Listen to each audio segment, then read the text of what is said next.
Hello everyone, I'm Jacob and welcome to my Inquiry Corner.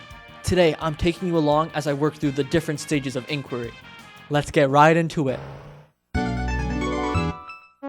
Orientation. So, there I was in class, brainstorming what to do for a project worth 50% of my grade. After being in a practicum, I decided that when I got back into classes, I would try to focus on topics that I believed I, personally, would benefit from the most. I wanted to find one of my weak spots, and then use my personal inquiry question to strengthen it. During my practicum, managing the mental health aspects of students was something I wanted to improve, so I started with that. Just like Katy Perry going into space, my brainstorming had reached a new frontier. So, I came up with this mind map. Like a participant on Love Island, I started broad before narrowing my ideas down. However, I knew that due to time, my orientation phase had to close soon. So, I did what any good teacher candidate would do. I started a PLC. For those that don't know, that's a professional learning community. Hello, and thank all of you for joining me here today. You said it was urgent. Why did you need all of us to meet here? Well, what if I told you I needed a team? Actually, something better than a team, a PLC group. Another one? I'll give you $5. I'm in. So, what topics do you guys think are the most important? Anything you want to specifically improve on when you become a teacher? I definitely think that students' mental health is important. I mean, I'm terrified of communicating with parents and doing parent-teacher interviews. I mean, you never know what's going to happen. I still have room for improvement with cross-curricular learning. You know, when you combine the two topics together. That's it! 1 hour later.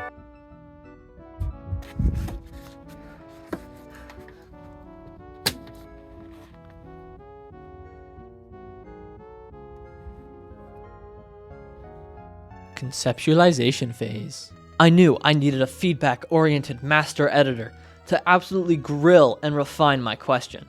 Pierce was up for the job, and tirelessly worked to edit my question into the best he could think of.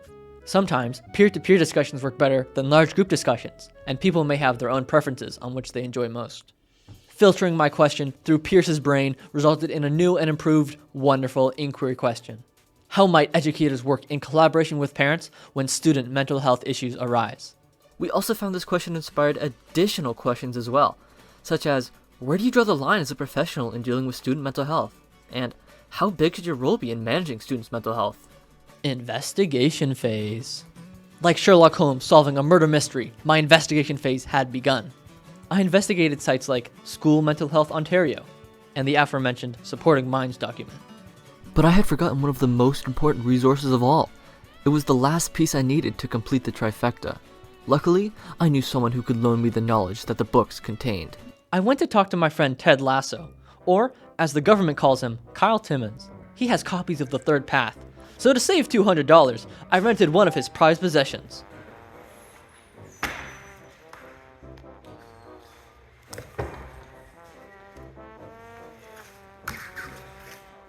I reviewed the resources and found some incredible information. Right away, I discovered the importance and relevance of this inquiry question. The first resource I analyzed, Supporting Minds, noted how challenging it can be for educators to communicate with students, parents, and other professionals. For example, parents may not agree with your perception of their child. Students may raise questions that are hard to address. In fact, this communication with parents and caregivers was listed by many teachers as the most stressful part of the entire job. And in the presence of all of these challenges, the Ontario Ministry of Education highlights how increasing families' engagement in their children's learning reaps powerful benefits. Alright, so let's get into my findings. 1. Before potentially having a difficult talk, teachers should engage with a school counselor, principal, vice principal, or any part of an in-school team to help determine how to have this difficult conversation. In fact, they could even practice with this in-school team, vice principal, or a counselor. Number 2. Carefully reflecting and taking your time to determine how best to phrase your concerns is essential.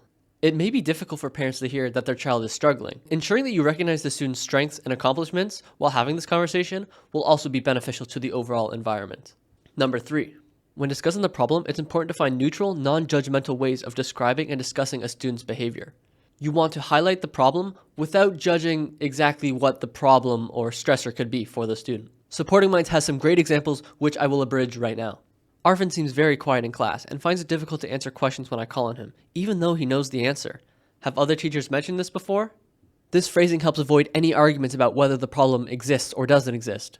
Instead, it helps recruit the parent as a partner to help manage this behavior.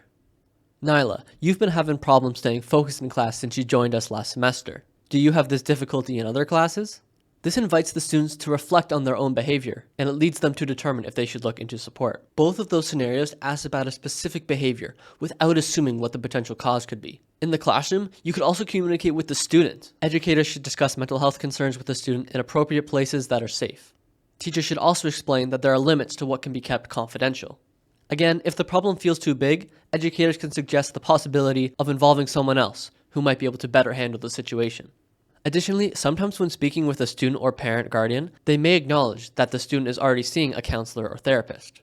Asking what things have already been suggested for the student to do, and incorporating them into the classroom as needed, will help support the student and make them feel safe in the classroom. So now the question is, what will I and other teachers do as a result of these findings? Well, dealing with parents and student mental health concerns are among the top concerns of educators. Educators need more training on these specific topics, maybe even during their time at Teachers College. I will create a mental health toolkit with my findings, and I encourage other teachers to do the same. This toolkit will help remind me to be purposeful in my discussions surrounding mental health with students and when communicating with parents. Finally, reworking and refining my inquiry question to investigate how to best work with parents for specific mental health issues like depression or anxiety, and how to decrease the overall stigma around working with parents could be grounds for future investigations. Ultimately, though, I think the most important takeaway from this entire assignment comes from School Mental Health Ontario and the Third Path. School Mental Health Ontario notes, educators need to find comfort in the knowledge that you do not have all the answers. This is mirrored by the Third Path, specifically the Positivity booklet, which notes, you shouldn't worry about trying to incorporate everything at once, and that small, incremental changes will be more manageable and much more likely to succeed. You don't have to turn your teaching practice upside down to accommodate these students. Take incremental steps and work towards a safer, more mindful classroom that accounts for mental health. Conclusion. For me, this project started with admitting what I didn't know, what I was scared to learn. I had to acknowledge my own discomfort when dealing with mental health issues and, again, talking to parents. That curiosity led to research through investigation. It led to reflection. It led to collaboration with peers and a PLC group. And ultimately, I came out of the project with confidence on how to answer this inquiry question, and I hope my students will be able to do the same. That's what I hope to incorporate into my classroom. The concept that inquiry-based thinking isn't just a one-time project that you do. It's more of a mindset. It's a way of learning where, looking around you, you want to find questions to solve, or find things that intrinsically motivate you to find a solution to. I want students to refine their questions, to seek out different perspectives, and not be afraid to revise their thinking. I want them to ask big questions, while realizing it's okay if they don't have all the answers right away. Inquiry is more like a roller coaster journey. Both teachers and students should try to ride that inquiry roller coaster and see where it drops you off. Thanks for watching the video, and if you don't mind me, I've got to go inquire about how I'm getting home today. See ya!